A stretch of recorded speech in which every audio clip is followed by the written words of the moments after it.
Hello Internet, it's Cassidy, Mimic of Modes, and today we're going to look at my reproduction of the 1830s-40s chemise that I posted the pattern for on my blog the other day.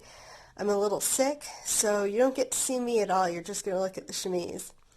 So this is a version I made with, I believe, Sew Essentials muslin from Joann's, so it's not particularly nice, but it does what it needs to do.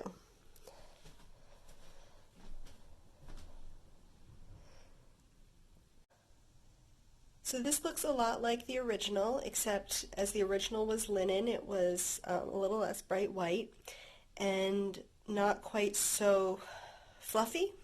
Linen tends to compact and crease a little bit more than cotton does, as you probably know. So the only issue I would say with this is that I did not leave adequate space for the sleeves. Let's look over here. If you remember in the pattern, it says just to gather right about here, and the rest of this should not be gathered. The point of the sleeve gusset or gore or godet, whatever you want to call it, should not be right at the point of the yoke, and it's actually extremely tight up into my arm side, which it's not supposed to be. And I actually haven't worn it in a while, so I don't know if it even still fits with that. So the point should actually be about down here somewhere. I could measure it, but you know. So yeah, this is your typical 18th century shift style construction for the sleeve gusset. We've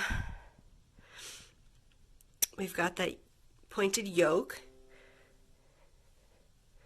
that will give you kind of a nice wide neckline, but not very deep, which is pretty normal for that period. Outside of evening dress, and even in evening dress a lot of the time, the neckline wasn't really as low as we tend to think it was. I've got my button and buttonhole, the seam in the back of the yoke, because I made it in two pieces.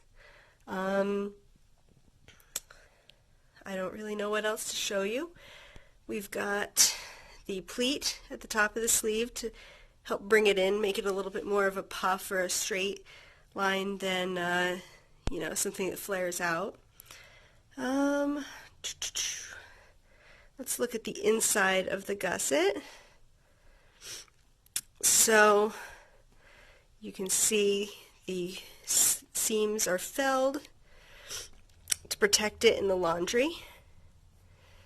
And I did it here with the seams being felled, I believe, to the left, but generally I think it's easier when you're doing this kind of sleeve construction to make it so that everything gets felled to the outside of the square, like this side.